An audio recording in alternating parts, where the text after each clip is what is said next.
నీట్లో తెలుగు విద్యార్థులకు అన్యాయం జరిగిందా? అవగాహన రాహిత్యంతో మన వాళ్ళు ర్యాంకింగ్స్లో వెనకబడ్డారా? జాతీయ పరీక్షల్లో సత్తా చాటిన విద్యార్థులు నీట్లో ఎందుకు డీలా పడ్డారు? ఇంగ్లీష్ ఎగ్జామ్ రాయడంతో ర్యాంకులు తగ్గాయా? ఇప్పుడు ఇలాంటి చర్చే అంతటా జరుగుతోంది. అసలు నీట్లో మన విద్యార్థులు మెరుగైన ర్యాంకులు ఎందుకు సాధించలేదన్నది ఇప్పుడు అందరినీ వెంటాడుతున్న ప్రశ్న.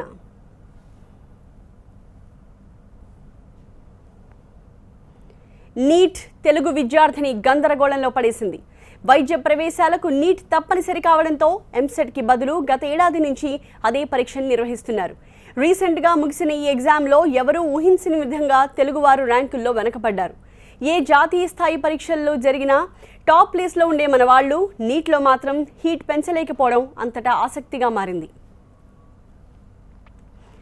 2 రాష్ట్రాల నుంచి 1,00,000కు పైగా విద్యార్థులు నీట్ ఎగ్జామ్ రాశారు. అయితే ఇందులో మన వాళ్ళు పెద్దగా ర్యాంకులు సాధించలేదు.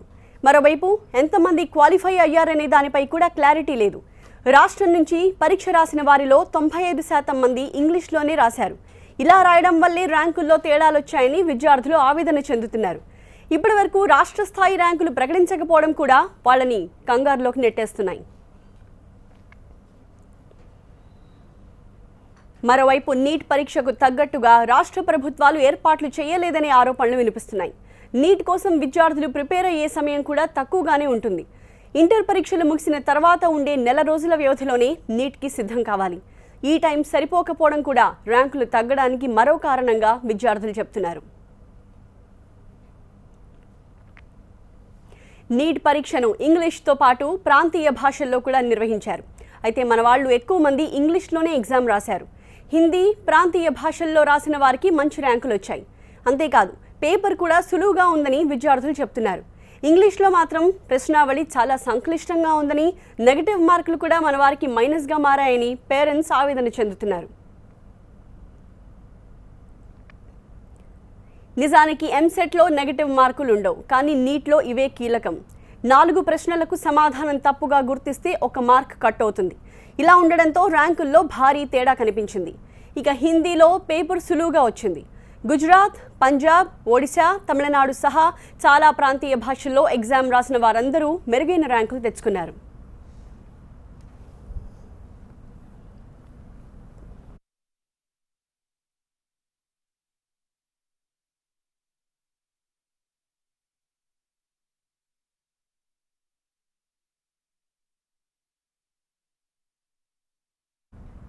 మరి నీట్ గురించి మనతో మాట్లాడడానికి శ్రీ గాయత్రి విద్యా సంస్థల చైర్మన్ PVRK మూర్తి TV9 స్టూడియోలో ఉన్నారు. ఆయనతో మీరు కూడా మాట్లాడచ్చు. 040234900013 లేదా 0014కి మీరు కాల్ చేసి మీ డౌట్స్ని క్లారిఫై చేసుకోవచ్చు. ఫస్ట్లీ మూర్తి గారు, చాలా కాంట్రవర్షియల్గా మారింది, చాలా కన్ఫ్యూజన్ క్రియేట్ అవుతుంది. మీరు మీ ఓపెనింగ్ స్టేట్మెంట్ ఏంటి దీని గురించి? అంటే యాక్చువల్గా ఇది కన్ఫ్యూజన్ అనేదానికంటే కూడా రిలేటివ్గా తెలుగు విద్యార్థులందరూ కూడా పెర్ఫార్మెన్స్ వైజ్ కూడా బ్యాక్ అయ్యారు. So this is the major reason. అంటే ఇవాళ మనం నీట్ ఎగ్జామినేషన్ రిజల్ట్ ఈరోజు వచ్చింది కాబట్టి నీట్ గురించి ఎక్కువగా మాట్లాడుతున్నాం. కానీ ఇటు JEE అడ్వాన్స్ దగ్గర నుంచి మీరు తీసుకుంటూ వస్తే ప్రతి ఎగ్జామినేషన్లో కూడా ఆల్ ఇండియా టాప్ 10లో మనం దాదాపుగా స్థానాలు కోల్పోయాము. సో గతంలో లాస్ట్ ఇయర్ JEE అడ్వాన్స్లో 5 ఉన్నది, ఈ JEE అడ్వాన్స్లోకి వచ్చేటప్పటికి 1 ర్యాంక్ కూడా లేకుండా వెళ్ళాము. సో అలాగే ఈ సంవత్సరం నీట్ ఎగ్జామినేషన్ బేస్గా తీసుకుంటే కూడా సో కనిష్ట ర్యాంక్ అని చెప్పినంటే తెలంగాణ రాష్ట్రంలో 12, ఆంధ్రప్రదేశ్ రాష్ట్రంలో 14 ర్యాంక్ అని చెప్పినది కనిష్ట ర్యాంక్ ఏర్పడింది. సో అటు 100 లోపు తీసుకున్నా, 1000 లోపు తీసుకున్నా, లేక 10,000 లోపు తీసుకున్నా కూడా ర్యాంక్స్ పరంగా మనకు వెనకబడినాం. ఈ వెనకబడడానికి గల కారణం ఏంటి అనే దగ్గర మీరు కొంచెం విశ్లేషించుకుంటే సిలబస్ అని చెప్పిన దగ్గర ఎక్కువ మంది మాట్లాడుతున్నారు, లేదా మీడియం అని చెప్పినది. మీడియం విషయానికి వస్తే మనకి త్రూఅవుట్ ఇండియా తీసుకోవచ్చు, లేదా తెలుగు రాష్ట్రాల్లో తీసుకోవచ్చు. మనకి రాసిన వాళ్ళు దాదాపుగా 90% అండ్ అబోవ్ ఇంగ్లీష్ మీడియంలోనే రాశారు. అంటే ర్యాంకులన్నీ ఇంగ్లీష్ మీడియంలోనే ఉన్నాయి కానీ వేరే మీడియంలో లేదు. సో తెలుగు మీడియంలో మనకు అప్లై చేసిన విద్యార్థులే 1750 మంది, అప్లై చేసిన వాళ్ళే 1750 మంది, కాబట్టి రాసిన వాళ్ళు దాదాపుగా లేరు. అలాగే ఒడిస్సా, ఈ ప్రాంతీయ భాషలో అంటే ఒరిస్సాలో రాసిన వాళ్ళు 450 మంది, అంటే ఎగ్జామినేషన్కి అప్లై చేసింది 450 మంది. ఈ 450 మంది యొక్క రిజల్ట్ అని చెప్పినది 11 లక్షల మంది యొక్క రిజల్ట్ని ఇన్ఫ్లుయెన్స్ చేయలేదు. సో కాబట్టి ఖచ్చితంగా ఇంగ్లీషు మీడియం అనేది దానివల్ల ఎఫెక్ట్ అయితే నెగిటివ్ కాదు. అయితే పేపర్ డిఫికల్ట్గా ఉన్న మాట అన్నట్టు కంపారిటివ్గా మనం చూసుకుంటే 400 మందిలో వాళ్ళకి ఎన్ని ర్యాంకులు వచ్చాయి, మనం రాసిన విద్యార్థుల్లో ఎన్ని ర్యాంకులు వచ్చాయి అన్నది కంపేర్ చేసుకుంటే మేబీ దానివల్ల డిఫరెన్సెస్ అంటే ఆ పార్ట్కి వస్తే కూడా రిలేటివ్గా మనకి గతంలో మనకి ఈ తమిళనాడు సుప్రీంకోర్టు కావచ్చు లేదా ఆంధ్రప్రదేశ్ సుప్రీంకోర్టు కూడా ఈ హైకోర్టు కూడా కొంతమంది వెళ్ళడం జరిగింది. సో ఇక్కడ హైకోర్టుకు వెళ్ళడానికి గల ముఖ్యమైన కారణం ఏంటి అని చెప్పారంటే ప్రాంతీయ భాషల్లో కంటే తెలుగు భాషలో లేదా తమిళ భాషలో పేపర్ కష్టంగా ఉంది. సో ఇక్కడ కూడా మనం తీసుకుంటూ వస్తే ఇంగ్లీష్ పేపరు మనకి తెలుగు తర్జుమాకు వచ్చిన పేపర్ రెండు పక్కన పెడితే తెలుగు పేపరు చాలా కష్టంగా ఉందని చెప్పవచ్చు. అంటే ఆ విధంగా చూసుకున్నప్పుడు తక్కువ సంఖ్యలో ఉన్న విద్యార్థులే ఎక్కువగా నష్టపోయారు అన్నమాట వాడచ్చు. దీని గురించి మనం కంటిన్యూ చేద్దాం. Calls coming in. తిరుపతి నుంచి సుధాకర్ కాల్ చేశారు. మాట్లాడండి సుధాకర్ గారు. హలో హలో ఎస్ సుధాకర్ గారు మాట్లాడండి. హలో హలో మాట్లాడండి మూర్తి గారు. ఇప్పుడు నీట్ లో సిబిఎస్ఈ సిలబస్ గనక ఆ ఏపీలో గనక కంప్లీట్ గా గనక ఆల్ కాలేజెస్ లో గనక ఇంప్లిమెంట్ చేస్తే డెఫినెట్ గా మన ఆంధ్రాలో ఎక్కువ ర్యాంకులు వచ్చిండే కదండి. కాదండి సుధాకర్ గారు, ఇప్పుడు మనకి నీట్ మీరు విశ్లేషణ ఒక్కసారి చూసుకుంటే biology, physics, chemistry. So physics, chemistry చూసుకుంటూ వచ్చినప్పుడు 2012 నుంచి మన సిలబస్ సిబిఎస్ఈ సిలబస్లో 1% కూడా వ్యత్యాసం లేదు. 2012 నుంచి మనం ఫాలో అవుతున్న సిలబస్, సిబిఎస్ఈ ఫాలో అవుతున్న సిలబస్ ఎగ్జాక్ట్గా ఒకటే. మార్పు బయాలజీ పరంగా జాతీయ స్థాయిలో పిల్లల యొక్క పర్ఫార్మెన్స్, ఇక్కడ పిల్లల యొక్క పర్ఫార్మెన్స్ ఒకటే వచ్చింది. సో అంటే మనకి అది 90x4 360 మార్కులకు బయాలజీలో మీకు ఎగ్జామినేషన్ జరిగితే మనకి తెలుగు రాష్ట్రాల విద్యార్థులు కూడా 350 వరకు తీసుకున్నారు.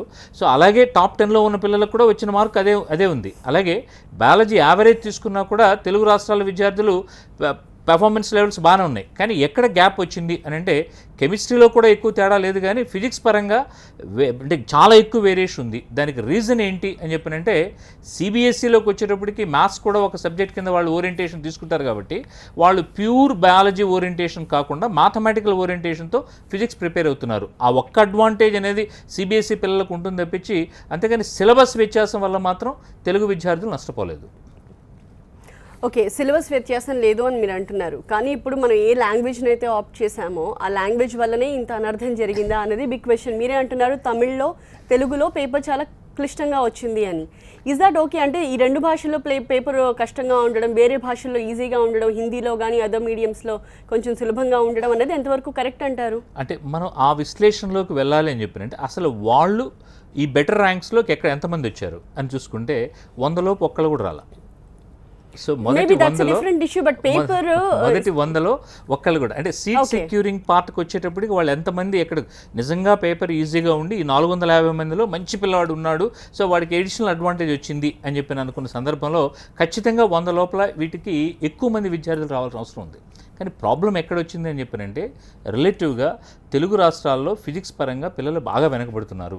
సో కేవలం మనం దేనికి ఏ విధమైన టీచింగ్ మెథడాలజీకి అలవాటు పడుతున్నాం అని చెప్పినంటే ఫార్ములా ఓరియంటేషన్ మెథడ్. అంటే ఈ ప్రాబ్లంకి ఈ ఫార్ములాలో సబ్స్టిట్యూట్ చేస్తే ఆన్సర్ ఇలా వస్తుంది. దీనికి రావడం వల్ల ఇది సూసైడల్ స్టెప్ లాగా ఇబ్బంది పెట్టింది తప్పించి నాట్ ఎనీథింగ్ ఎల్స్. కంటిన్యూ చేద్దాం. కాల్ తీసుకుని పొన్నూరు నుంచి శ్రీనివాసరావు గారు మాట్లాడండి. హలో హలో శ్రీనివాసరావు గారు చెప్పండి. ఏం లేదు సార్, మా అబ్బాయికి 427 మార్క్స్ వచ్చినాయండి ఓసీ. ఓకే, ఏమైనా పాసిబిలిటీ ఉందండి? 424 ఓసీ ఆంధ్ర యూనివర్సిటీ ఏరియానండి? అవునండి. సో ఆంధ్ర యూనివర్సిటీ ఏరియా అయితే మనకి ఉన్న సీట్లని బేసిక్గా చేసుకుని మనం లెక్కిస్తే సుమారుగా కేటగిరీ ఏ అంటే మీరు అంటే మొత్తం 3 రకాల సీట్లు ఉన్నాయి మీకు తెలిసిందే. లైక్ ప్రభుత్వ మెడికల్ కళాశాలలో అలాగే ప్రైవేట్ మెడికల్ కళాశాలలో కేటగిరీ ఏ, నెక్స్ట్ బి, సిలు అవుతాయి. కేటగిరీ ఏ వరకు మనం కన్వీనర్ కోటా కింద మనం మాట్లాడుకుంటాం కాబట్టి కేటగిరీ ఏ వరకు ఆంధ్ర యూనివర్సిటీ ఏరియా అని చెప్పినంటే 465, 460 ఆ ప్రాంతంలో వచ్చినప్పుడు రావడానికి ఛాన్సెస్ బ్రైట్గా ఉంది సార్. సో ఇంకా కిందకే అని చెప్పానంటే అవకాశాలు తక్కువ. బట్ ఈసారి మా ఉద్దేశం అంటే లైక్ మీకు పీజీలోకి వచ్చేటప్పటికి కేటగిరీ బి, కేటగిరీ సి సీట్లు కూడా ఆరోగ్య విశ్వవిద్యాలయాలే నింపాలి అని చెప్పినది వచ్చింది కాబట్టి అదే ప్రాసెస్ యూజీలో కూడా రిపీట్ అవుతుంది కాబట్టి సో ఒకవేళ మీరు ఆ ఫీజ్ పార్ట్ ఓకే అనుకున్నప్పుడు ఖచ్చితంగా కేటగిరీ బిలో అయితే 100% వాళ్ళకి మీరు కోరిన మెడికల్ కాలేజీలో సీట్ వస్తుంది. సో ఇందాక మనం మాట్లాడుతున్న మీడియం అనే దాని గురించి. సో ఈ మీడియం అనేది ఎంత పార్ట్ ప్లే చేస్తుందంటారు ఈసారి నీట్లో? సో మీడియం ఆఫ్ ఇన్స్ట్రక్షన్ వచ్చేటప్పటికి హిందీకి కొంత అడ్వాంటేజ్ అయితే ఉంటుంది, అంతవరకు అయితే ఒప్పుకోవాలి. బట్ రిమైనింగ్ లాంగ్వేజెస్కి వచ్చేటప్పటికి మీరు చూసుకుంటూ వస్తే ఒక్క గుజరాతీలో మాత్రమే 4.1% ఆఫ్ ది చిల్డ్రన్ రాశారు. లీవింగ్ గుజరాతీ ఇంకా ఏ భాషకి వెళితే కూడా లెస్ దెన్ 1% మాత్రమే రాశారు విద్యార్థులు, రైట్. అంటే ఇప్పుడు మనకి తెలుగు రాష్ట్రాల నుంచి 2 రాష్ట్రాల నుంచి కలిపి 1750 మంది. సో ఒరిస్సాలో నుంచి లోయెస్ట్ ఒరిస్సా 450 మంది, హైయెస్ట్ వచ్చేటప్పటికి అది 47,000 చిల్లర అది మనకు గుజరాత్ రాష్ట్రం నుంచి రాయటం జరిగింది. ఓకే, హైదరాబాద్ నుంచి నారాయణ కాల్ చేశారు. మాట్లాడండి నారాయణ గారు. హలో మాట్లాడండి సార్. నమస్తే సార్. నమస్తే అండి నారాయణ గారు. సార్ ఇప్పుడు మాది రాయలసీమ. ఓకే. మా ఫ్రెండ్ కూతురు హైదరాబాద్ నానపల్లి నుంచి రాసింది. ఓకే. 1000 ర్యాంక్ వచ్చింది సార్. 1000 ర్యాంక్ అండి? అవును సార్, అవును సార్, నీట్లో. ఎక్సలెంట్. ఇప్పుడు మన ఏరియాలో సీట్ వస్తుందంట సార్ మనది. హలో, ఆ 1000 ర్యాంక్ ఆధారంగా ఒకవేళ ఆ అమ్మాయి ఇటు ఉస్మానియా లేదా గాంధీ మెడికల్ కళాశాలలో చేరాలన్నా కూడా 15% కోటాలో ట్రై చేయొచ్చండి. అలాగే మనకి ఏమండి రాయలసీమ కాకుండా ఇక్కడ కూడా వస్తున్నాడు సీట్. ఇక్కడ కూడా తీసుకోవచ్చు. అంటే ఇప్పుడు మనకి ఉమ్మడి రాష్ట్రం ఏ విధంగా అంటే రాష్ట్ర విభజనకు ముందు అడ్మిషన్స్ ప్రక్రియ ఎలా ఉందో ఈసారి కూడా అలాగే జరగాల్సి వస్తుంది. అంటే ఉస్మానియా యూనివర్సిటీ పరిధిలో ఉన్న విద్యార్థులతో 85%, రిమైనింగ్ అన్న వాటిలో ఉస్మానియా కూడా కలుస్తుంది. సో ఆంధ్ర, ఎస్వియు, ఉస్మానియా వీటిలో కలిసి రిమైనింగ్ పార్ట్ 15% విద్యార్థులతో జరుగుతుంది. ఆ 15%లో 1000 లోపు ఉంది అని చెప్పానంటే, మొదటి 1000 లోపు అని చెప్పానంటే అప్రాక్సిమేట్గా మీకు 2 తెలుగు రాష్ట్రాల్లో నుంచి కలిపి 130 మంది వరకు ఉన్నారు అంతేను. 130, 140. కాబట్టి 140 లోపు అని చెప్పినప్పుడు ఏమండి అంటే 1000 లోపల ర్యాంక్ 130, 140 మెంబర్స్ 140 మెంబర్సే ఉన్నారు రెండు తెలుగు రాష్ట్రాల నుంచి కలిపితే. సో కాబట్టి 140 మంది లోపు అని చెప్పినప్పుడు ఖచ్చితంగా ఇక్కడ హైదరాబాద్లో ఉన్న ఉస్మానియా, గాంధీ లాంటి మెడికల్ కళాశాలలో కూడా సీట్ సాధించుకోవడానికి అవకాశం ఉంది. నెక్స్ట్ కాలర్ శ్రీనివాసులు గారు మాట్లాడండి. 398 వచ్చినాయి సార్. మాది BCD కేటగిరీ. ఓకే. వస్తుందా సార్? ఏ యూనివర్సిటీ ఏరియా అవుతుందండి? సార్ మాది Telangana sir, Mahabubnagar district. So అంటే 3 యూనివర్సిటీ ఏరియాస్లో హైయెస్ట్ కాంపిటీషన్ ఉన్నది ఉస్మానియా యూనివర్సిటీ పరిధిలో. కాంపిటీషన్ చాలా ఎక్కువగా ఉందండి. సో ఉస్మానియా యూనివర్సిటీ పరిధిలో రిజల్ట్ విధంగా చూసుకుంటే డిసడ్వాంటేజ్లో అంటే బెటర్ ర్యాంక్స్ వచ్చేటప్పటికి ఇనిషియల్గా ఉస్మానియా వాళ్ళు ఎక్కువ మంది బెటర్ ర్యాంక్స్ సాధించారు. తర్వాత అంటే సెకండ్ పార్ట్లోకి వచ్చేటప్పటికి Andhra university and SV university పిల్లలు నెక్స్ట్ ఏరియాలోకి వచ్చారు. సో నెంబర్ ఆఫ్ సీట్స్ ఇక్కడ ఉస్మానియా పరిధిలో చాలా తక్కువ ఉన్నాయి కాబట్టి దానివల్ల అంటే ప్రభుత్వ కళాశాలలు తక్కువ ఉన్నాయి, ప్రైవేట్ కళాశాలలు కూడా అటుతో పోల్చుకుంటే తక్కువ ఉన్నాయి కాబట్టి సో ఇక్కడికి వచ్చేటప్పటికి మనకి మా ఉద్దేశం జనరల్ కేటగిరీలో అంటే ఓసీ కేటగిరీలో ఉస్మానియా యూనివర్సిటీ అని చెప్పానంటే 480 మార్కులు పైన వచ్చిన వాళ్ళకి 720 మార్కులకి 480 మార్కులు పైన వచ్చిన వాళ్ళకి ఉస్మానియా పరిధిలో సీట్ రావడానికి అవకాశం ఉంది. ఇక బీసీబీ అని చెప్పానంటే మీరు గతంలో కూడా ట్రెండ్ చూసుకుంటూ వచ్చినప్పుడు ఓసీకి బీసీబీకి పెద్ద వేరియేషన్ రాదు. మేబీ ఒక 3-4 క్వశ్చన్స్ అని చెప్పంటే 3-4 క్వశ్చన్లు అన్నప్పుడు ఇక్కడ క్వశ్చన్కి 5 మార్కుల కింద మనం కన్సిడర్ చేస్తాం కాబట్టి ఒక 20 మార్కుల వేరియేషన్ కింద మనకు వస్తుందండి. మూర్తి గారు, ప్రధానంగా మీరు ఇందాక సిలబస్ అండ్ మీడియం అన్నది కీ రోల్ ప్లే చేశారంటున్నారు. దాంతోపాటు నెగిటివ్ మార్కింగ్ అన్నది కూడా ఖచ్చితంగా ఇన్ఫ్లుయెన్స్ చేస్తుందేమో? డెఫినెట్గా నెగిటివ్ మార్కింగ్ అనేది ఇన్ఫ్లుయెన్స్ చేస్తుంది. ఎందుకంటే మనకి లాస్ట్ ఇయర్ అంటే ఇప్పుడు ఎవరైతే నీట్ ఎగ్జామినేషన్ రాశారో ఈ స్టూడెంట్స్ 11th క్లాస్ జూనియర్ ఇంటర్మీడియట్లో ఉన్నంత వరకు ఎంసెట్ఏ ఎగ్జామినేషన్ అన్న దగ్గర చదువుకుంటూ వచ్చారు. కాబట్టి 1 కంప్లీట్ ఇయర్ అంటే వాళ్ళు ఇక్కడ చేరిన తర్వాత 1 ఇయర్ ఎంసెట్ ఓరియంటేషన్తోనే వచ్చారు. కాబట్టి ఎంసెట్లో ఏం చెప్తామనంటే నీకు ఆన్సర్ తెలిసినా తెలియకపోయినా బబుల్ చేసేయండి సో దట్ నెగిటివ్ మార్క్ లేదు కాబట్టి విల్ బి సేఫ్ అని చెప్పని అంటున్నాం. ఎప్పుడైతే ఇది వచ్చిందో ఆ ప్రాసెస్లో స్టూడెంట్స్కి అది అలవాటైన ప్రక్రియలాగా అయిపోయింది కాబట్టి ఆ డార్క్నింగ్ చేయకుండా కంట్రోల్ చేసుకోలేకపోయారు. రెండోది వచ్చేటప్పటికి అర్బన్ రూరల్లో కూడా ఈ నెగిటివ్ మార్కింగ్ అని చెప్పినది బాగా ఇన్ఫ్లుయెన్స్ చేస్తుంది. అంటే అర్బన్ రూరల్ ఎలా అని అంటే అర్బన్ చిల్డ్రన్కి రిలేటివ్గా రూరల్ చిల్డ్రన్తో పోలిస్తే కాన్ఫిడెన్స్ లెవెల్స్ కొంచెం ఎక్కువ ఉంటాయి. సో ఆ ప్రాసెస్లో వాళ్ళు ఏం చేస్తున్నారని చెప్పినంటే కొద్దిగా రిస్క్ అయినా కూడా అంటే లైక్ ఓకే ఛాన్స్ ఉంది, ఛాన్స్ తీసుకుందాము అనే దగ్గర. బట్ అదే రూరల్లోకి వెళ్ళేటప్పుడు చిల్డ్రన్కి రిపీటెడ్గా ఆ మాట మేము టీచర్స్గా చెప్పుకుంటూ వచ్చినప్పుడు వాళ్ళు పొరపాటును కూడా అంటే సంశయం ఉంది లైక్ 2 ఆన్సర్స్ గ్యారంటీ కాదు, ఈ రెండింటిలో ఏదో ఒకటి కావచ్చు అంటే 50% ప్రాబిలిటీ ఉన్న సందర్భాల్లో కూడా ఎందుకు రిస్క్ అనవసరంగా -1 రిస్క్ చేస్తే +4 కూడా రావచ్చు, కానీ ఈ -1 వస్తుందేమో అనే ఒక సంశయంతో ఆ పిల్లలు నెగిటివ్ మార్కింగ్కి అస్సలు అప్లై చేయకుండా వెనక్కి వెళ్తున్నారు. సో కాబట్టి నెగిటివ్ మార్కింగ్ అనే దాని మీద విద్యార్థులకు అవగాహన ఏర్పరచుకుని ఎక్కడ మనం ఛాన్స్ తీసుకోవాలి, ఎక్కడ ఛాన్స్ తీసుకోకూడదు, సో ఆ ప్రాబిలిటీస్ ఏ విధంగా ఉన్నాయి అనేది కొద్దిగా మనం ఎడ్యుకేట్ చేసుకుంటూ వెళితేనే విద్యార్థులు బెటర్గా చేసుకుంటారు. ఎస్, సో అది ఆ పార్ట్ అనే దగ్గర నా ఉద్దేశం ఈసారి ఆ హయ్యర్ ర్యాంక్స్లో కొంచెం వెనకబడడానికి one of the major reason ఇదే. ఇది నెగిటివ్ మార్కింగ్ అని చెప్పినది డెఫినెట్గా ఇన్ఫ్లుయెన్స్ అయ్యింది. ఇప్పుడు 2 తెలుగు రాష్ట్రాలు కలిపి 1,60,000 మంది విద్యార్థులు నీట్కి రాశారు. ఎంతమంది క్వాలిఫై అయ్యారు? అంటే క్వాలిఫైయింగ్ పార్ట్కి వచ్చేటప్పటికి పర్సంటైల్ బేస్గా చేసుకుని చేస్తారు. అంటే ఓసీ విద్యార్థులు అయితే 50th percentile. So 50th percentile అంటే ఏంటి, ఇది కూడా కొద్దిగా విద్యార్థులకు అవగాహన ఏర్పరచుకుంటే బాగుంటుంది. 50th పర్సంటైల్ అని చెప్పారంటే మొత్తం మీద రాసిన విద్యార్థులు ఓసీలో ఎంతమంది ఉన్నారు అని చూసుకుంటే 11 లక్షల చిల్లరలో మనకు 10 లక్షల ఓసీ విద్యార్థులు ఉన్నారు అని చెప్పి అనుకుంటే 5 లక్షలు అంటే మధ్య స్టూడెంట్ 5 లక్షల స్టూడెంటు ఆ మార్క్స్ని అసెండింగ్ ఆర్డర్ డిసెండింగ్ ఆర్డర్ పెడితే, సో కొన్ని డిసెండింగ్ ఆర్డర్ పెట్టామనుకుంటే 5 లక్షల స్టూడెంట్కి ఏ మార్క్ అయితే వస్తుందో దాన్ని ఆ ఓసీ కట్ ఆఫ్గా డిఫైన్ చేస్తారు. అది ఇయర్ కట్ ఆఫ్ డిఫైన్ అయింది 720 మార్క్స్కి 131 is the cut off mark. 720 మార్కులు జరిగిన ఎగ్జామినేషన్లో 131. 131 కంటే తక్కువ వచ్చిన ఏ విద్యార్థి కూడా, అది మైనారిటీ కావచ్చు లేదా ఎన్ఆర్ఐ కోటా కావచ్చు, దేని కింద కూడా మెడికల్ కాలేజీలో ప్రవేశానికి అర్హత లేదు.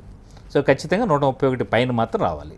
So but of course major అంటే ఆల్మోస్ట్ 50% ఆఫ్ ది చిల్డ్రన్ అది క్రాస్ అవుతూ వచ్చారు 50th పర్సంటైల్ కాబట్టి. అదే బీసీ, ఎస్సీ, ఎస్టీ అంటే ఓబీసీ అంటాం, OBC non creamy layer, SC, ST వీళ్ళందరికీ కూడా 40th percentile is the cut off. అక్కడ ఫిజికల్ హ్యాండిక్యాప్డ్ కూడా అదే ఇచ్చారు. సో అదే ఓసీ ఫిజికల్ హ్యాండిక్యాప్డ్ అయితే 45th percentile is the cut off mark. ఇది టోటల్ మీదే ఉంది కానీ ఇండివిజువల్ సబ్జెక్ట్స్ లేదు. కొద్దిమంది పిల్లలు ప్రతిసారి రిపీటెడ్గా కన్ఫ్యూజ్ అవుతున్న మాట ఇండివిజువల్ సబ్జెక్ట్ కూడా అనే మాట వాడుతున్నారు. అంటే ఇండివిజువల్గా బయాలజీలో ఎంత ఉండాలి, ఫిజిక్స్లో ఎంత ఉండాలి, కెమిస్ట్రీలో ఎంత ఉండాలి లేదు. సో అంటే ఇప్పుడు 131 మార్కు నేను ఏదైతే అన్నానో అది మూడిట్లో ఏ సబ్జెక్ట్ మీద కాన్సన్ట్రేట్ చేసినా 131 వచ్చేస్తుంది. ఒక్క సబ్జెక్ట్ చేసి రిమైనింగ్ 200 వచ్చినా కూడా ఆ స్టూడెంట్ క్వాలిఫై అయినట్టే. సో కాబట్టి నెక్స్ట్ జనరేషన్ ప్రిపేర్ అయ్యే students, so what we advise to them is ఒక పాయింట్ మీద ఎక్కువ ఫోకస్ పెడితే NEET is very easy beat it. Okay, next call తీసుకునే ముందు నెంబర్స్లో చిన్న చేంజ్. 04066660337 లేదా 338 ఈ నెంబర్స్ మీకు బాగా అలవాటైన నెంబర్స్. వీటికే మీరు కాల్ చేసి మీ డౌట్స్ని క్లారిఫై చేసుకోవచ్చు. నెక్స్ట్ కాల్ హైదరాబాద్ నుంచి బంగారం గారు, మాట్లాడండి. Hello hello hello sir, direct మాతో మాట్లాడండి, టెలివిజన్ చూడకుండా. హలో నమస్తే సార్. నమస్తే మేడం. నమస్తే అండి, మాట్లాడండి. హలో హలో నమస్తే అమ్మా, చెప్పండి అమ్మా. హలో నమస్తే మేడం. నమస్తే అండి, మీ క్వశ్చన్ అడగండి. మా పాపకి నీట్లో హలో మా పాపకి 306 మార్క్స్ వచ్చాయి సార్. ఓకే అమ్మా. 306 మార్క్స్ వచ్చాయి. ఓకే. అయితే మాది ఎస్సీ క్యాస్ట్ సార్. ఓకే. మాది ఎస్సీ క్యాస్ట్. మాకేమన్నా ఛాన్స్ ఉందా సార్ సీట్ వచ్చే? అంటే గవర్నమెంట్ కాలేజీ కానీ లేదా ప్రైవేట్ కేటగిరీ ఏ వరకు సీట్ రావడానికి అవకాశం లేదమ్మా 306 మార్కులు అని చెప్పానంటే. సో మీకు ఇంకా నెక్స్ట్ పార్ట్కి వచ్చేటప్పటికి అంటే కేటగిరీ బి, కేటగిరీ సిలో రిజర్వేషన్ ప్రక్రియ అనేది ఉపయోగపడదు. సో కాబట్టి ఇంతవరకు కేటగిరీ ఏ మరియు గవర్నమెంట్ కళాశాలలో అయితే 306 మార్కులు సీట్ రావడానికి అవకాశం లేదు. ఓకే, ఇప్పుడు అదర్ నేషనల్ ఎగ్జామ్స్లో మన వాళ్ళ పర్ఫార్మెన్స్, నీట్లో మన వాళ్ళ పర్ఫార్మెన్స్ కంపేర్ చేస్తే ఏమనిపిస్తుంది? అంటే ఇప్పుడు మొదటి నుంచి కూడా మీరు మెడికల్ విభాగంలో చూసుకుంటూ వస్తే ఎయిమ్స్లో మనకి తెలుగు విద్యార్థుల యొక్క ప్రాతినిధ్యం చాలా తక్కువ. అంటే ఎయిమ్స్ అన్నప్పుడు ఎయిమ్స్ ఢిల్లీ గురించి మాట్లాడాలి మనం. ఎయిమ్స్ ఢిల్లీ తీసుకుంటే 2 ఏళ్ళకి 3 ఏళ్ళకి ఒక్క సీట్ వస్తుంది మనకి, అంతకంటే రావట్లా.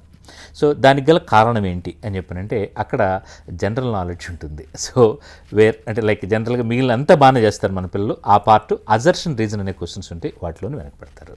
అలాగే ఇంకోటి జాతీయ స్థాయి మెడికల్ పోటీ పరీక్ష అంటే జిప్మర్ విషయానికి వచ్చేటప్పుడు కూడా మనకున్నది నెంబర్ ఆఫ్ సీట్స్ తక్కువ, బట్ వాటిలో కూడా పర్ఫార్మెన్స్కి వచ్చేటప్పటికి హైయెస్ట్ ర్యాంక్స్ అంటే టాప్ 10లో మేము ఉన్నాము అని చెప్పిన దగ్గర చెప్పుకునే అంత ఎక్కువ రావట్లా. కారణం మళ్ళీ అక్కడ ఏంటి అని చెప్పానంటే డిసైడింగ్ ఫ్యాక్టర్ ఇంగ్లీష్. సో అంటే in addition to biology, physics, chemistry, English అనేది కూడా వాళ్ళ యొక్క క్వశ్చన్స్ ఉంటాయి కాబట్టి అక్కడ వెనకబడుతున్నాం. సో అలా ఎక్కడైతే extra part other than these sciences, basic sciences కాకుండా మీకు ఎక్స్ట్రా ఏదున్నా కూడా అటువంటి పరీక్షల్లో తొలి నుంచి కూడా తెలుగు రాష్ట్రాల విద్యార్థులు వెనకే వస్తున్నారు. సో ఒక్క జేఈ మెయిన్, జేఈ అడ్వాన్స్లో మనకి లాస్ట్ 2-3 ఇయర్స్ నుంచి మనకి బాగానే చేసుకుంటూ వచ్చారు. సో అక్కడ నుంచి గ్రాడ్యువల్గా అంటే లైక్ మేబీ 2015 కాడ నుంచి మనకి ఓవరాల్ పర్సంటేజ్ పడిపోతూ వచ్చింది. అంటే 2015 ముందుకు వచ్చేటప్పటికి మనకి జేఈ అడ్వాన్స్లో ఆల్మోస్ట్ మనం 30%, 31% వరకు ఉన్నాం. 2015కి వచ్చేటప్పటికి సడన్గా అది 15.7% పడిపోయింది. 30% నుంచి దాదాపుగా సగానికి 15.7% పడింది. ఈ ఇయర్కి వచ్చేటప్పటికి అది ఇంకా ఆల్మోస్ట్ అది అంటే 14, 13 ఆ ప్రాంతంలో అక్కడ ఆసిలేషన్కి వచ్చినట్టుగా జేఈ అడ్వాన్స్ స్థాయిలో కూడా అక్కడ కొంత ప్రాతినిధ్యం అయితే తగ్గింది. సో అలాగే హైయెస్ట్ ర్యాంక్స్ చూసుకుంటూ వస్తే లాస్ట్ ఇయర్ మనకి తెలుగు రాష్ట్రాల్లో 10లో 5 ఉన్నాయి. ఈ ఇయర్ 10లోకి వచ్చేటప్పటికి జేఈ అడ్వాన్స్లో 0, మనకి ఒక్క ర్యాంక్ కూడా రాలేదు. సో అంటే తెలుగు విద్యార్థులు ఆ విధంగా వెనకబడ్డానికి గల కారణం ఏంటని చెప్పనంటే మనం ఓన్లీ ఒక కాన్సెప్ట్ తీసుకుని ఆ కాన్సెప్ట్ని ఎలా అప్లై చేయగలరు అనే దగ్గర కస్టమైజేషన్ ఉన్న ప్రాసెస్లో అంటే నేర్చుకునే పద్ధతులు ఉన్నాయని తప్పించి ఇన్నోవేటివ్ ప్రాసెస్లో మనం నేర్చుకునే పద్ధతిలో లేము. అంటే ఒక క్వశ్చన్ చూడంగానే విద్యార్థి దాన్ని ఆ క్వశ్చన్ని ఎట్లయినా నేను సాధించాలి, ఆ ప్రాబ్లంతో నేను ఫైట్ చేస్తాను, ఆ ఫైటింగ్ స్పిరిట్ మనం కిల్ చేసుకుంటున్నాం. So that is the only reason for అంటే వెనక్కిపోవడానికి రీజన్ ఏంటి అని చెప్పారంటే ఇది ఒక్కటే మేజర్గా రీజన్ కనపడుతుంది. కాల్ తీసుకుందాం. హైదరాబాద్ నుంచి రమాదేవి గారు మాట్లాడండి. హలో. ఎస్ రమాదేవి గారు. మా పాపకి 565 మార్క్స్ వచ్చినాయండి. 565 అమ్మా? అవునండి. ఎక్సలెంట్. అంటే తనకి 7,741 ర్యాంక్. ఓకే. తనకి సీట్ ఎక్కడ ఎక్స్పెక్ట్ చేయొచ్చు, వస్తుందా, ఎక్కడ వస్తుందా? సో అంటే మీరు ఏ యూనివర్సిటీ ఏరియాలో ఉన్నారమ్మా? ఉస్మానియా యూనివర్సిటీ అండి. సో ఉస్మానియా యూనివర్సిటీ ఏరియాలో అని చెప్పినంటే 565 ఉన్నప్పుడు గవర్నమెంట్ కళాశాలలోనే సీట్ వస్తుందమ్మా. సో గవర్నమెంట్ కళాశాలలో అయితే కూడా మనకి గాంధీ, ఉస్మానియా అనేది డౌట్. బట్ అదర్ కాలేజెస్ అంటే కాకతీయ మెడికల్ కాలేజ్ నుంచి మీకు మిగిలినవి అన్నీ కూడా గవర్నమెంట్ కాలేజీలు అన్నీ వస్తుంది. కేటగిరీ ఏ అయితే మీరు ఏ కాలేజీలో కోరినా దొరుకుతుంది. నెక్స్ట్ కాల్ రాజోల్ నుంచి పరమేష్ గారు మాట్లాడండి. హలో. హలో పరమేష్ గారు. నేను పరిమళ మాట్లాడుతున్నాను మేడం. ఓకే మాట్లాడండి. ఇక్కడ ఎంసెట్ రాయలేదు మేము, నీట్ ఒకటే అటెంప్ట్ చేసాము. దానికి ఇప్పుడు రిజిస్ట్రేషన్ చేయాలంటే ఏం చేయాలి, ఎలాగా? సో ఓకే, మళ్ళీ దీని గురించి మనకి అడ్మిషన్స్ కోసం ప్రాబబ్లీ మేబీ ఒక 4-5 రోజుల లోపల అటు ఎన్టీఆర్ హెల్త్ యూనివర్సిటీ, ఇక్కడ కాళోజీ విశ్వవిద్యాలయం నుంచి నోటిఫికేషన్స్ వస్తాయి. ఈ నోటిఫికేషన్ బేస్ చేసుకుని అప్లై చేస్తే ఆ అప్లికేషన్ బేస్ చేసుకుని ప్రాబబ్లీ మేబీ జూలై 20వ తేదీ ప్రాంతంలో మీకు కౌన్సిలింగ్ జరగడానికి అవకాశాలు కనపడుతున్నాయి. ఎందుకంటే మన నోటిఫికేషన్ రావాలి, దానికి అప్లై చేయాలి, ఆ తర్వాత పిలవాలి. కాబట్టి కనీసం 15-20 తేదీ ఆ ప్రాంతంలోనే మీకు కౌన్సిలింగ్ జరిగే అవకాశం ఉంది. మూర్తి గారు, అవగాహన లోపం అన్నది కూడా జరిగిందంటారా? ఖచ్చితంగా. అంటే మనకి ఈ కాంపిటీషన్ ఏ విధంగా ఉంటుంది అన్న దగ్గర మనం కొంత బ్యాక్ వెళ్ళాము. అలాగే రెండోది వచ్చేటప్పటికి ఇది సిబిఎస్ఈ కండక్ట్ చేసిన ఫస్ట్ ఎగ్జామినేషన్ మన తెలుగు బైపీసీ విద్యార్థులకు అని చెప్పినట్టు. గతంలో వీళ్ళందరికీ కూడా మన ఇంటర్మీడియట్ బోర్డ్ ఎగ్జామినేషన్ తీసుకుంటే board examination question and answer standard ప్యాటర్న్లో ఉంటాయి. అంటే మనం ఒక స్టాండర్డ్ బ్యాంక్ లాగా ఒక 50 క్వశ్చన్లు మనం తయారైతే వాటిలోనే ఉంటే తప్పించి ఆ స్టాక్లో నుంచి బయట నుంచి రాదు. సో ఈవెన్ ఎంసెట్ వైపు వచ్చేటప్పుడు కూడా మనకున్న క్వశ్చన్స్ అంతా కూడా స్టాక్ క్వశ్చన్స్. ఇవి ఫార్ములా అప్లికేషన్ ఓరియంటెడ్గా ఉంటాయి, కానీ రియల్గా మనం బ్రెయిన్ అప్లై చేసి దాని నుంచి మనం సాల్వ్ చేద్దాం, ఇది కొత్త క్వశ్చన్ ఎగ్జామినేషన్లో ఫేస్ చేస్తున్నాం అనేది దాదాపు ఎంసెట్లో ఉంటల్లా. కానీ ఇప్పుడు ఇక్కడికి వచ్చేటప్పటికి ఫిజిక్స్లో 45 క్వశ్చన్లు ఉన్నాయంటే 45 క్వశ్చన్లో కనీసం 20 క్వశ్చన్లు ఎగ్జామినేషన్లోనే ఫస్ట్ టైం ఫేస్ చేసిన క్వశ్చన్స్ అవి. సో కాబట్టి ఆ ఓరియంటేషన్ అంటే ఇప్పుడు ఎగ్జామినేషన్ అయిన రోజు కూడా పిల్లల దగ్గర ఫీడ్బ్యాక్ తీసుకుంటే they are very happy with biology. కెమిస్ట్రీలోకి వచ్చేటప్పటికి ఆర్గానిక్ కెమిస్ట్రీలో ఒక 3-4 క్వశ్చన్ల దగ్గర ఇబ్బంది పడ్డా ఉన్నారు. కానీ ఇక్కడ మన పిల్లలు చెప్పింది ఫిజిక్స్ పేపర్ కష్టంగా ఉంది సార్, రాయలేకపోయాము. ఎందుకు అని అంటే టైం ఫ్యాక్టర్ అనేది ఒకటి చెప్పుకుంటూ వచ్చారు. కానీ ఇదే మనం నార్త్ ఇండియా స్టూడెంట్స్తో కూడా ఫోన్ చేసి మాట్లాడుకుంటూ వస్తే వాళ్ళు out of all the 3 papers physics is easiest paper అని చెప్పిన మాట రావడం జరిగింది. Right. What is that show? అంటే వాళ్ళ ఓరియంటేషన్ అంటే లెర్నింగ్ ఓరియంటేషన్ చెప్పినది డెఫినెట్గా మార్పు ఉంది. ఆ ఓరియంటేషన్లోకి మనం వెళ్ళాలి.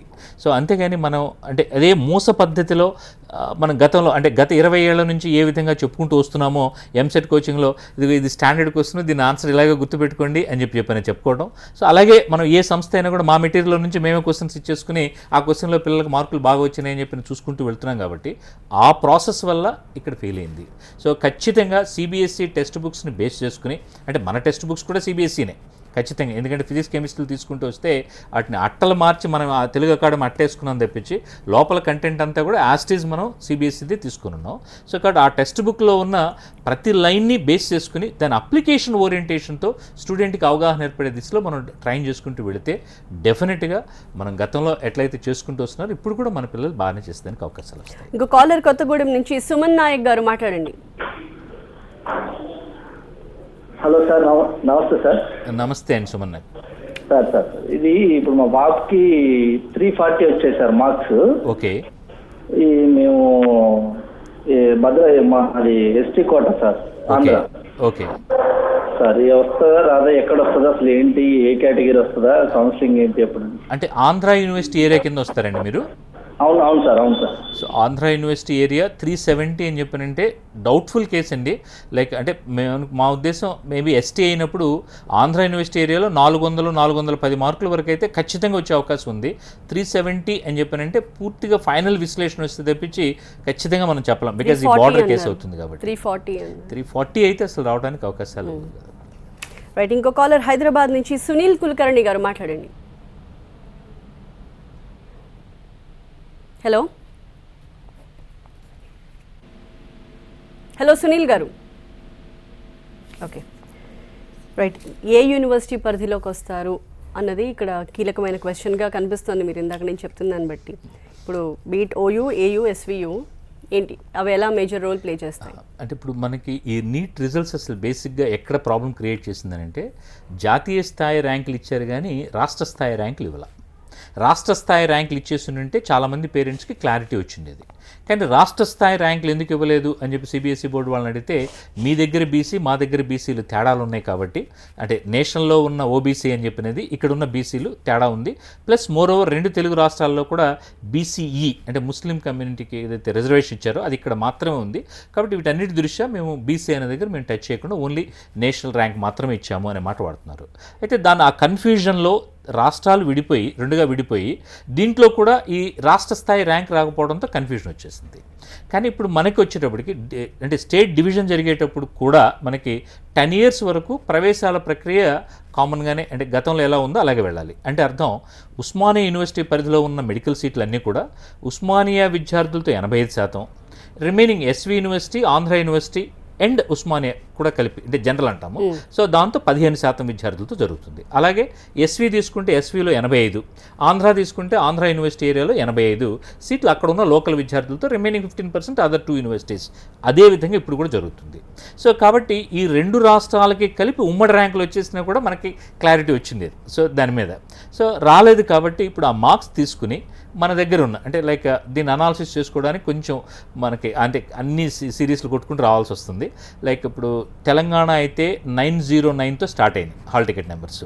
సో ఆంధ్రప్రదేశ్ అయితే 900తో స్టార్ట్ అయినాయి. సో అవి చూసుకుని వరుసగా వాళ్ళ మార్క్స్ అన్ని ఎక్కడెక్కడ ఉన్నాయి అనేది వరుసగా చూసుకుంటూ వస్తే సుమారుగా మాకు వచ్చిన అనాలిసిస్ ఎట్లా ఉందని చెప్పినంటే 500 అంటే 720 మార్కులు జరిగిన ఈ పరీక్షలో 520 మార్కులు పైన వస్తే ప్రభుత్వ కళాశాలలో వచ్చే అవకాశం ఉంది. అంటే మెడికల్ కళాశాలలో సీట్లు మనం మొత్తం 3 భాగాలుగా చెప్పొచ్చు. ఒకటి ప్రభుత్వ, ఇక రెండోది ప్రైవేట్కి వచ్చేటప్పటికి కేటగిరీ ఏ ఒకటి, బీసీలు అన్నీ కూడా ఇంకో రకంగా చెప్పుకోవచ్చు. సో వీటి తేడా ఏంటి అంటే ప్రభుత్వ మెడికల్ కళాశాలలో సీట్లు అన్నప్పుడు మేజర్గా ఏ పేరెంట్ అయినా స్టూడెంట్ అయినా చూసుకునేది ఫీజు పరంగా 10,500 రూపాయలతో వాళ్ళకి ఇయర్ కంప్లీట్ అవుతుంది. So they are very happy. అలాగే ఇక రిమైనింగ్ వచ్చేటప్పటికి ప్రైవేట్ అనేటప్పటికి ప్రైవేట్లో 50% సీట్లని కేటగిరీ ఏ కింద, రిమైనింగ్ 50 కేటగిరీ బి సీలకి నిర్ణయించడం జరిగింది. సో లాస్ట్ బిఫోర్ ఇయర్ వరకు కేటగిరీ బి సీట్లు కూడా యూనివర్సిటీని ఫిలప్ చేసేది. కానీ లాస్ట్ బిఫోర్ ఇయర్ ఈ ప్రైవేట్ మేనేజ్మెంట్స్ అంతా ఒక అసోసియేషన్ ఫామ్ అయిన తర్వాత బీని కూడా వాళ్ళే ఫిలప్ చేసుకోవడానికి ఇచ్చారు. కానీ మన సుప్రీంకోర్టు జడ్జిమెంట్తో ఏంటని చెప్పారంటే ఈ సీట్లు కూడా మెరిట్ ప్రాతిపదికన నింపాలి, కానీ ఫీజులు మాత్రం మారుతాయి. అంటే ఆ ఫీజుల విషయానికి వచ్చేటప్పటికి ఆంధ్రప్రదేశ్లో అయితే కేటగిరీ బికి 12,10,000, కేటగిరీ సికి వచ్చేటప్పటికి సంవత్సరానికి. సో కేటగిరీ సికి వచ్చేటప్పటికి దానికి 5 రెట్ల వరకు మేనేజ్మెంట్ నిర్ణయించుకోవచ్చు. అంటే సుమారుగా 60 లక్షల వరకు మేనేజ్మెంట్ నిర్ణయించుకోవడానికి అవకాశం ఉంది పర్ ఇయర్ ఫీజు అని చెప్పినది. ఇక్కడికి వచ్చేటప్పటికి 9 లక్షలు 11 లక్షలు కేటగిరీ బి కేటగిరీ సిలకి 9, 11గా నిర్ణయించడం జరిగింది. సో కాబట్టి ఆ ఫీ స్ట్రక్చర్లో పే చేసుకునే పిల్లలందరికీ కూడా ఈసారి మెరిట్ ఆధారంగానే జరుగుతాయి, కానీ ఆ కాలేజీకి ఆ విద్యార్థి అప్లై చేసుకోవాల్సి ఉంటుంది. అంటే ఇప్పుడు ఉదాహరణకి ఇక్కడ ఏదో కరీంనగర్లో మనకి చిలవద ఆనందరావు కాలేజీకి అప్లై చేసుకోవాలి. సో స్టూడెంట్ స్పెసిఫిక్గా ఆ కాలేజీకి అప్లై చేసుకుంటే ఆ కాలేజీకి అప్లై చేసిన వాళ్ళలో మెరిట్ ప్రాతిపదికలో యూనివర్సిటీ అనేది నింపడం జరుగుతుంది. అది కేటగిరీ బి కేటగిరీ సి. ఫీజులు వ్యత్యాసం, రిమైనింగ్ ఎవ్రీథింగ్ కాన్సెప్ట్ కామన్ అవుతుంది. అయితే ఇక్కడ మనకి గవర్నమెంట్ కళాశాలలోకి వచ్చేటప్పటికి మార్కుల పరంగా నేను మాట్లాడితే 520 మార్కుల వరకు సీట్ రావడానికి అవకాశం ఉంది. ఇక అదర్ ప్రైవేట్ కాలేజ్కి వస్తే ప్రైవేట్లో కేటగిరీ ఏ మనం నింపుకోవడానికి మేజర్గా పిల్లలు ఇష్టపడేది. ఎందుకంటే కేటగిరీ ఏ అయితే ఇక్కడ తెలంగాణలో అయితే 68,000 ఫీజు, ఆంధ్రప్రదేశ్లో అయితే 10,000 ఫీజు. సో కాబట్టి అది కేటగిరీ ఏలో చేరడానికి పిల్లలు ఎక్కువ ఇష్టపడుతుంటారు, బీసీలు కాకుండా. కేటగిరీ ఏలోకి వచ్చేటప్పటికి ఉస్మానియా యూనివర్సిటీ పరిధిలో అయితే 480 నుంచి 485 వరకు ఓసీ విద్యార్థులకి వస్తుంది. సో ఇక ఆంధ్ర యూనివర్సిటీ పరిధిలో అయితే మనకి 460, 465 వరకు రావడానికి అవకాశం ఉంది సో మార్కులు. ఇక ఎస్వి యూనివర్సిటీ పరిధిలోకి అయితే 720 మార్కులకు గాను 430 మార్కులు వచ్చిన విద్యార్థికి కూడా కేటగిరీ ఏలో సీట్ రావడానికి అవకాశాలు చాలా ఎక్కువ కనపడుతున్నాయి. ఇంకా కొంచెం 5-10 మార్కులు తగ్గే అవకాశం ఉంది. ఇది గతంలో కూడా ఇలాగే ఉండేది మనకి. అంటే గతంలో కూడా ఉస్మానియా పరిధిలో కాంపిటీషన్ బాగా ఎక్కువగా ఉండేది. నెక్స్ట్ ఆంధ్ర యూనివర్సిటీ అన్నిటికంటే బాగా ఎక్కువ ర్యాంక్ తెచ్చుకున్నా కూడా స్టూడెంట్ సీట్ తెచ్చుకోవడానికి అవకాశం ఒక మనకి ఎస్వి యూనివర్సిటీ ఏరియాలో ఉంది. అయితే ఇంకొక అడ్వాంటేజ్ కూడా ఏంటి అని చెప్పారంటే మనకి గర్ల్స్ కూడా పర్టికులర్ స్పెసిఫిక్గా గర్ల్స్ విషయానికి వస్తే కూడా exclusive girls medical colleges 4 Asia మొత్తంలో మనకి ఈ 2 తెలుగు రాష్ట్రాల్లోనూ ఉన్నాయి. 2 హైదరాబాద్లో ఉన్నాయి, డాక్టర్ బిఆర్కే అలాగే మల్లారెడ్డి గారిది. సో ఈ 2 గర్ల్స్ మెడికల్ కాలేజెస్ 2 ఉస్మానియా పరిధి కింద వస్తాయి. ఇంకో 2 గర్ల్స్ కాలేజెస్ వచ్చేటప్పటికి ఎస్వి పరిధి కింద వచ్చాయి. రైట్, పద్మావతి మహిళా కళాశాల ఒకటి, ఫాతిమా మెడికల్ కళాశాల కడప. సో అందువల్ల అక్కడ ఉన్న గర్ల్స్కి ఇంకా అడ్వాంటేజ్. అంటే ఎస్వి యూనివర్సిటీ ఏరియాలో ఉన్నారు, ఆ యూనివర్సిటీ అడ్వాంటేజ్ వస్తుంది. యూనివర్సిటీ ఏరియాలో గర్ల్స్ స్టూడెంట్ అయితే ఈవెన్ నా ఉద్దేశం 410, 415 మార్కులు కూడా వాళ్ళకి సీట్ రావడానికి అవకాశాలు కనపడుతుంది. అది మళ్ళీ వేరే విద్యార్థుల మీద కూడా రిఫ్లెక్ట్ అవుతుంది. ఆబ్వియస్లీ వాళ్ళకి ఛాన్సెస్ బెటర్ అవుతాయి. ఇందాక కాల్ చేసిన సునీల్ కుల్కర్ణి లైన్లో ఉన్నారు, మాట్లాడండి సునీల్ గారు. Sir good evening sir. Good evening sir. మా అబ్బాయి అనిల్ కుల్కర్ణి, ఆయనకి 426 మార్క్స్ వచ్చింది సార్. ఎక్కడైనా ఛాన్స్ ఉందా సార్? అంటే ఏ యూనివర్సిటీ పరిధిలోకి వస్తున్నారండి సార్? మీరు ఏ యూనివర్సిటీ ఏరియా కింద వస్తున్నారు? Are you belong to SV university or Andhra university or Osman university? Telangana sir. ఇక్కడ Hyderabad Osman university. Osman university chances లేదు sir 420 marks. Hello. So Osmania యూనివర్సిటీలో 420 మార్క్స్కి అవకాశాలు లేవు సార్ దాదాపుగా. రైట్, ఇందాక మనం స్టార్టింగ్లో మాట్లాడుకున్నట్టు కొన్ని లాంగ్వేజెస్లో టఫ్గా రావడం, కొన్ని లాంగ్వేజెస్లో ఈజీగా ఉంది అన్నది ఎందువల్ల ఇలా జరిగింది? మొత్తం ఎన్ని లాంగ్వేజెస్లో? నాకు తెలిసి ఒక 10 లాంగ్వేజెస్లో జరిగి ఉంటుంది కదండి నీట్. సో మొత్తం నీట్ ఈసారి తొలిసారిగా 10 లాంగ్వేజ్. అంటే గతంలో ఎప్పుడు కూడా ఇంగ్లీష్ హిందీ మాత్రమే జరిగేది. సో ఇప్పుడు మనం దాన్ని ప్రాంతీయ భాషల్లో కూడా ఇవ్వాలన్నారు కాబట్టి ఆ రెండింటికి తోడుగా ఇంగ్లీష్ హిందీ తోడుగా ఇంకా 8 భాషలు ఇవ్వడం జరిగింది. సో ఈ 2 భాషలకి సంబంధించి ఒక పేపర్ తీసుకున్నారు. రిమైనింగ్ ఆల్ 8 లాంగ్వేజెస్కి వచ్చేటప్పటికి 8కి కూడా ఒకటి తీసుకోవాలి. ఈ 8 లాంగ్వేజెస్లో 8 డిఫరెంట్ పేపర్స్ తీసుకున్నారు. కారణం ఏంటి అంటే ఇప్పుడు సుప్రీంకోర్టుకి వాళ్ళు ఇచ్చిన ఎక్స్ప్లెనేషన్లు ఏం చెప్పారంటే మనం ఇన్నిసార్లు ఆ పేపర్ ట్రాన్స్లేషన్కి పంపించాలి కాబట్టి పేపర్ లీక్ అవ్వడానికి అవకాశాలు ఎక్కువ అవుతాయి. కాబట్టి అందుకోసం మనం ఒకవేళ ఎక్కడైనా లీక్ అయినా ఆ ప్రాంతీయ భాషలో మాత్రమే అవుతుంది కాబట్టి ఆ ఉద్దేశంతో ఏ ప్రాంతీయ భాష ఆ ప్రాంతీయ భాష చేశాము అనే మాట వాడుతున్నారు. అంటే 8 ప్రాంతీయ భాషలకి వేరు అంటే ఇప్పుడు మనకి తెలుగు ఒకటి ఇచ్చారు, తమిళ్ వాళ్ళకి వేరేది ఇచ్చారు, సో గుజరాతీస్కి వేరేది ఇచ్చారు, బెంగాలీస్కి వేరేది ఇచ్చారు, అస్సామీస్కి వేరేది ఇచ్చారు. సో ఆ విధంగా వేరువేరు భాషల్లో ఆ వేరువేరు పేపర్లు ఇవ్వడం జరిగింది. కానీ ఆ పేపర్లు ఎక్కువ లాంగ్వేజెస్వి ఇంగ్లీష్ పేపర్ కంటే టఫ్గా ఉన్నాయి. రిలేటివ్గా రాసిన విద్యార్థుల సంఖ్య చాలా తక్కువ, బట్ ఆ పేపర్లు చూసుకుంటూ వస్తే చాలా టఫ్గా అంటే దీంతో పోల్చుకున్నప్పుడు మనకి అంటే బయటది కంపేర్ చేయకపోయినా నేను తెలుగు రాష్ట్రాల తెలుగుది ఇది చూసుకుంటూ వచ్చినప్పుడు తెలుగు ట్రాన్స్లేషన్ అయిన పేపరు ఖచ్చితంగా మన ఇంగ్లీష్ పేపర్ కంటే 30% డిఫికల్టీ లెవెల్స్ ఎక్కువగా ఉన్నాయి. మూర్తితో కాలర్ ఉన్నారు వరంగల్ నుంచి, సాయి వంశీ గారు మాట్లాడండి. Hello sir, good evening sir. Good evening Sai Vamshi గారు. సార్ నాకు మొన్న 10,646 ర్యాంక్ వచ్చింది 551 మార్క్స్ తోటి. ఎక్సలెంట్. ఓయూ రీజియన్ సార్ నాది. ఓకే. ఛాన్సెస్ ఏమైనా ఉన్నాయా సార్?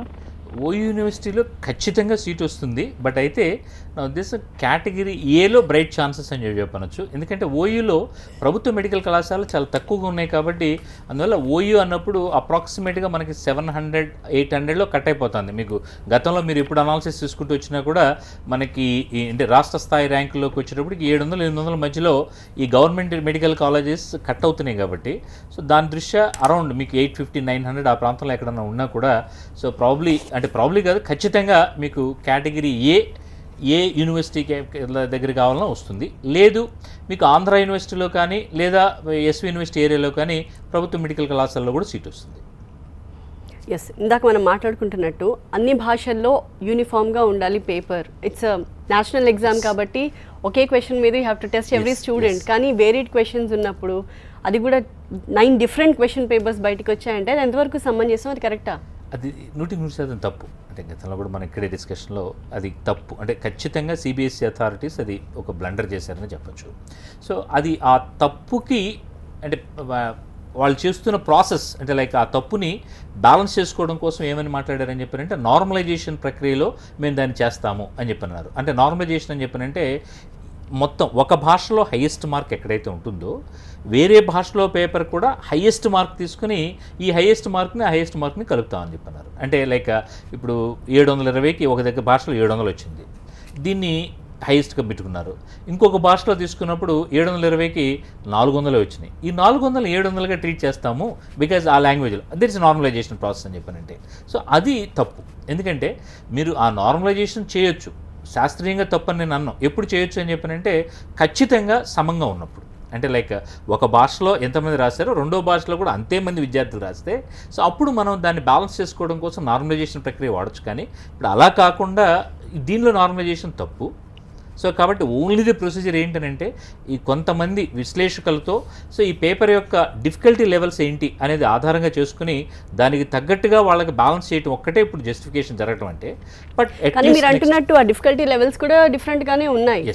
ఇప్పుడు మనం వాళ్ళు ఒక మోర్ దాన్ 1 పేపర్ రెడీ చేసుకుని పెట్టుకుంటారు. ఈజీయా, మీడియమా, డిఫికల్టా అని పెట్టుకుంటారు. అన్ని చోట్ల ఒకటే లెవెల్ ఆఫ్ క్వశ్చన్స్ వెళ్ళాలి కదా. ఖచ్చితంగా వెళ్ళినప్పుడు మాత్రమే నిజంగా ఆ అవుట్కమ్ అనేది బెటర్గా వస్తుంది. కానీ ఈసారి వెళ్లకుండా డిఫరెంట్ యాంగిల్లో మారిపోయింది అండ్ డిఫికల్టీ లెవెల్స్ అన్ని మారిపోయినాయి. మారిపోయినప్పుడు ఎవరికి అన్యాయం జరిగింది అని అంటే లోకల్ లాంగ్వేజ్లో రాసిన అందరి పిల్లలకి అన్యాయం జరిగినట్టే. సో సుమారుగా మనకు రాసిన 10 లక్షల మంది విద్యార్థుల్లో 10.5 లక్షలో 60,000 వరకు లోకల్ లాంగ్వేజ్లో రాసిన విద్యార్థులు ఉన్నారు. అంటే డిఫరెంట్ అన్ని హైయెస్ట్ గుజరాతీస్ ఉన్నారు. సో రిమైనింగ్ అన్నీ కలిపితే కూడా మొత్తం మనకి 60,000 మంది పిల్లలు ఉన్నారు. ఈ 60,000 మంది పిల్లలకి అన్యాయం జరిగింది, డెఫినెట్గా అన్యాయం జరిగింది. సో దానికి అంటే ఇప్పుడు ఏం చేయొచ్చు అని చెప్పానంటే కోర్టు కూడా కొంత ఇంటర్ఫియర్ అవుతున్నారు కాబట్టి ఆ డిఫికల్టీ లెవెల్స్ బేస్ చేసుకుని వీళ్ళకి ఎక్కడ పొజిషన్ అని చెప్పినది పొజిషనింగ్ చేయగలిగితే that could be a better option. Next caller Kurnool నుంచి సత్యనారాయణ గారు, మాట్లాడండి. హలో, మాట్లాడండి సత్యనారాయణ గారు. హలో, చెప్పండి సార్. నమస్తే అండి. నమస్తే అండి సత్యనారాయణ గారు. మా బ్రదర్ డాక్టర్ హైదరాబాద్ లో ఎగ్జామ్ రాసిందండి. నేటివిటీ హైదరాబాదే. ఓకే. బీసీబీలో 444 మార్క్స్ వచ్చినాయి. ఓకే. హైదరాబాద్ లో ఏ కేటగిరీలో ఏమైనా సీట్ వచ్చే అవకాశం ఉందండి? జస్ట్ అంటే బార్డర్ అవుతుంది సార్. అంటే మా క్యాల్కులేషన్ ప్రకారం ఓసీలో 480 వరకు అయితే ఖచ్చితంగా సీట్ వస్తుంది. సో కాబట్టి ఇంకా బీసీబీ అని చెప్పానంటే 450 అంతవరకు అయితే రావడానికి 100% స్కోప్ ఉంటుంది. సో మీరు ఒక 10 మార్క్స్ అయితే వేరియేషన్ అని చెప్పని అంటున్నారు కాబట్టి chance are there. Next caller Vizianagaram నుంచి నరసింహ గారు, మాట్లాడండి. నమస్తే సార్. నమస్తే అండి నరసింహ గారు. ఇప్పుడు ఈ నీట్లోని 720కి మా ఆఫీసర్ వాళ్ళ పాపకి 336 మార్కులు వచ్చాయండి అన్రిజర్వ్డ్. ఓకే. అయితే ఈ నోటిఫికేషన్ ఎప్పుడు ఇస్తుందో చెప్పలేదు. బి కేటగిరీలో ఏమైనా బీడీఎస్ దొరుకుతుందండి ఏఈలో కానీ ఎక్కడైనాను? బి కేటగిరీలో ఏ కేటగిరీలో ఏఆర్బి ఎక్కడైనా సరే. సో బి కేటగిరీలో అయితే మీకు మెడికల్లో కూడా కొన్ని కాలేజీలో రావడానికి అవకాశం ఉందండి. తర్వాత ఆ మార్క్కి కర్ణాటక లాంటి రాష్ట్రాల్లో కామెంట్కి ద్వారా చేసే అడ్మిషన్ అన్నీ కూడా ఈ మార్క్ ఆధారంగానే చేస్తారు కాబట్టి సో అక్కడ రావడానికి అవకాశాలు చాలా మెండుగా ఉన్నాయి. రిలేటివ్గా ఇక్కడికంటే ఫీజు కూడా తక్కువగానే ఉంది. సో అదొకటి. అలాగే ఇక్కడికి వచ్చేటప్పటికి ఏ కేటగిరీ అని చెప్పానంటే ఏ కేటగిరీకి మనకి అంటే ఆ మార్క్కి కేటగిరీ ఏలో బీడీఎస్ రావడానికి అయితే స్కోప్ ఉంది. ఓకే, మరి ఇందాక మనం మాట్లాడుకున్నట్టు ఈ క్వశ్చనర్ వేరియేషన్ వీటన్నిటి వల్ల రిజల్ట్ అయితే ఇన్ఫ్లుయెన్స్ అయింది, ఎఫెక్ట్ అయింది. సబ్జెక్ట్ పరంగా చూస్తే మన వాళ్ళు ఎలా పర్ఫామ్ చేశారంటారు ఓవరాల్గా నేషన్ వైడ్? ఓవరాల్గా నేషన్ వైడ్ మనకి అంటే highest mark or average mark biology కంపారబుల్గానే ఉన్నాం. అంటే we are in race. Chemistry relatively slightly less but not to the larger extent. Chemistry కూడా పర్లేదనే చెప్పొచ్చు. మేజర్గా మనకి అంటే ఇబ్బంది కలిగించిన సబ్జెక్ట్ అయితే మాత్రం ఫిజిక్స్. నేషనల్ ర్యాంక్ వెళ్ళేటప్పటికి మనకి జాతీయ స్థాయిలో ఆల్ ఇండియా ఫస్ట్ వచ్చిన స్టూడెంట్కి 180 మార్క్స్కి జరిగిన ఎగ్జామినేషన్లో 180 ఫిజిక్స్లో వచ్చాయి. బట్ వేరేస్ మన దగ్గరకు వచ్చిన పిల్లలకి బెటర్ మార్క్స్ అని చెప్పినంటే ఎక్కువ మందికి 110, 120 ఆ ప్రాంతంలో ఉన్నారు. అంత వేరియేషన్ అని చెప్పినది కేవలం ఫిజిక్స్ వల్ల ఏర్పడుతూ వచ్చింది. మరి subject cut off, individual subject cut off అనేది కూడా లేదు నీట్లో. కానీ ఒక స్టూడెంట్కి ఆల్రౌండ్ నాలెడ్జ్ ఉండాలి కదా, complete knowledge of all the subjects కంపల్సరీగా ఉండటం వల్ల అడ్వాంటేజ్ ఉంది. బట్ అయితే ఈ కాంపిటేటివ్ ఎగ్జామినేషన్లోకి వచ్చేటప్పటికి టైం మేనేజ్మెంట్ దగ్గర కొంతమంది పిల్లలు ఇబ్బంది పడుతున్నారు కాబట్టి సో ఎక్కువ మంది ఒక 2 సబ్జెక్ట్స్ మీద ఎక్కువ ఫోకస్ చేసి 3వ సబ్జెక్ట్ పూర్తి స్థాయిలో మనం టైం స్పెండ్ చేయలేకపోయాము. So but we know it but we could not able to do అనే దగ్గర గతంలో కూడా వచ్చింది కాబట్టి అంటే లైక్ ఒక సబ్జెక్ట్లో మనకి జేఈ మెయినే తీసుకుంటే 120 మార్కులు తెచ్చుకుని ఆ ఫిజిక్స్ కెమిస్ట్రీలోకి వచ్చేటప్పటికి ఏదో ఒక సబ్జెక్ట్ వదిలిపెట్టి దాంట్లో 0 రావడంతో సీట్ రాకుండా పోతుంది అన్న భయంతో అప్పుడు ఏం చేశారంటే అక్కడ 10% is the minimum qualifying mark, at least 12 marks తెచ్చుకోండి అవుట్ ఆఫ్ 120 అనేది పెట్టారు. బట్ ఇక్కడ నీట్లోకి వచ్చేటప్పటికి ఇది పర్సంటైల్ ఆధారంగా వెళ్ళారు. ఇనిషియల్గా అయితే 58th percentile in each of the subject అనే మాట వాడారు. అటువంటిప్పుడు each of the subject 58th అన్నప్పుడు క్వాలిఫైయింగ్ నెంబర్ తగ్గిపోతుంది, బాగా తగ్గిపోతుంది అన్న ఉద్దేశంతో అగైన్ దే ఆల్ అవుట్. అంటే లైక్ రిజర్వేషన్ కేటగిరీ స్టూడెంట్స్కి వచ్చేటప్పటికి always they are trying to see more number. అంటే ఇప్పుడు ఉదాహరణకి మన ఎంసెట్ ఎగ్జామినేషన్లో కూడా చూసుకుంటే so general category student qualifying mark is 25%. అంటే అవుట్ ఆఫ్ 160 40 తెచ్చుకోవాలి. బట్ ఎస్సీ ఎస్టీ స్టూడెంట్స్కి వచ్చేటప్పటికి 0. అంటే even if they do not score anything so they are eligible to get because number కోసం అనేది చూస్తున్నారు.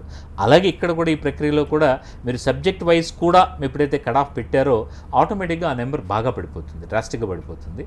ఆ నెంబర్ని ప్రొటెక్ట్ చేసుకోవడం కోసం మాత్రమే వీళ్ళు ఓవరాల్ అనే మాట తీసుకెళ్తున్నారు. But finally first attempt NEET, దాని నుంచి మనకి ఏమర్థమైంది, ఇక నుంచి ఎలాంటి జాగ్రత్తలు తీసుకోవాలి అండ్ నీట్ నిర్వహణలో కూడా మార్పులు రావాల్సిన అవసరం ఉంది? With that will wind up. NEET నిర్వహణలో ఖచ్చితంగా వాళ్ళు 2 పాయింట్స్. ఒకటి, అన్ని ప్రాంతీయ భాషల్లో కూడా ఒకే పేపర్ ఒకే క్వశ్చన్ అనేది రావాలి. 2 వచ్చేటప్పటికి ఈ సిబిఎస్ఈ అథారిటీస్ కూడా స్టేట్ ర్యాంకింగ్ కూడా ఓవరాల్ ర్యాంకింగ్తో పాటు ఇమీడియట్గా ప్యారల్గా ఇచ్చేస్తే I think it will be more convenient for the children. ఈ కన్ఫ్యూజన్ అంతా పోతుంది. ఇక ఎగ్జామినేషన్ ప్రిపరేషన్ స్టూడెంట్స్కి వచ్చేటప్పటికి సో కొంచెం మన బోధనా పద్ధతులు మారాలి. క్వశ్చన్ ఆన్సర్ అనే టైప్ కాకుండా ఖచ్చితంగా విశ్లేషణాత్మకంగా ఉండే ప్రశ్నల జోలికి మన విద్యార్థులు ఎక్కువగా వెళ్ళగలిగితే డెఫినెట్గా బెటర్గా ఉంటుంది. అలాగే నెగిటివ్ మార్కింగ్స్ కూడా ఎక్కువగా ఇన్ఫ్లుయెన్స్ చేస్తున్నాయి కాబట్టి సో విద్యార్థులు ఇప్పటి నుంచి కూడా ఎటువంటి అంటే అసలు నెగిటివ్ మార్కింగ్ ఉంది కాబట్టి నీకు అసలు డౌట్ ఉంటే ఆన్సర్ చేయొద్దు, ఆ కాన్సెప్ట్ తప్పు. సో ఆ డౌట్ ఉన్నప్పుడు కూడా ఏ విధమైన క్వశ్చన్స్ మనం కొంత రిస్క్ తీసుకోవచ్చు అనేది ఇనిషియల్ నుంచి కొంత ట్రైన్ చేసుకుంటూ వెళితే డెఫినెట్గా పెర్ఫార్మెన్స్ బెటర్ అవుతాయి. థ్యాంక్ యూ సో మచ్ మూర్తి గారు for your analysis and inputs. That's all for now. చూస్తూనే ఉండండి TV9.